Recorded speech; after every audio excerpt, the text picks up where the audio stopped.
పార్టీలు ఓటు వేసేశారు. మరి అప్పుడు అడిగిండొచ్చు కదా, మాకు స్పెషల్ కేటగిరీ స్టేటస్ ఇస్తే తప్ప మేము ఈ బిల్లును సపోర్ట్ చేయమని.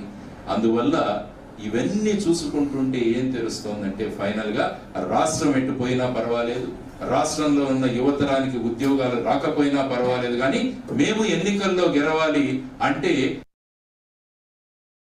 స్టేటస్ అన్న కార్డును మేము బయటికి తీస్తుంటాం అని చెప్పేసి ఈ రెండు పార్టీలు ఈ 4 సందర్భాల్లో మనం గనక గట్టిగా నిలబడి ఉంటే ఖచ్చితంగా ఈ పార్టీకి స్పెషల్ కేటగిరీ స్టేటస్ వచ్చింది.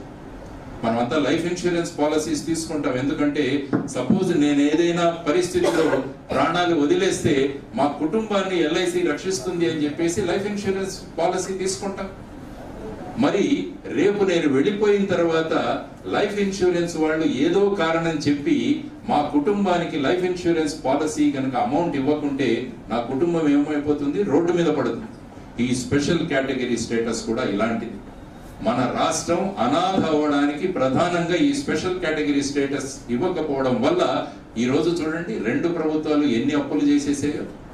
అదే స్పెషల్ కేటగిరీ స్టేటస్ కనుక తెచ్చి ఉంటే రాష్ట్రానికి పరిశ్రమలు వచ్చేవి, రాష్ట్రంలో బ్రహ్మాండమైన ఉపాధి దొరికేది. కాబట్టి ఈ అప్పులు తేవాల్సిన అవసరం, ఈ ఫ్రీ బీల్ ఇవ్వాల్సిన అవసరం కూడా ఉండేది కాదు.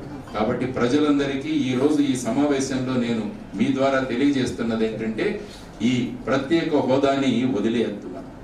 ప్రత్యేక హోదా పోరాడి తీసుకొద్దాం మనం అందరం కలిసి. ఎందుకంటే ఉన్న పార్టీలందరూ కూడా ఇవి కేవలం ఎలక్షన్ స్టంట్ గానే మనకు వాడుతున్నారు తప్ప చిత్తశుద్ధితో పని చేయట్లేదు అన్నది ఈ రోజు నేను ఇచ్చిన ఉదాహరణల ద్వారా మీకు ఇచ్చే ప్రయత్నాన్ని నేను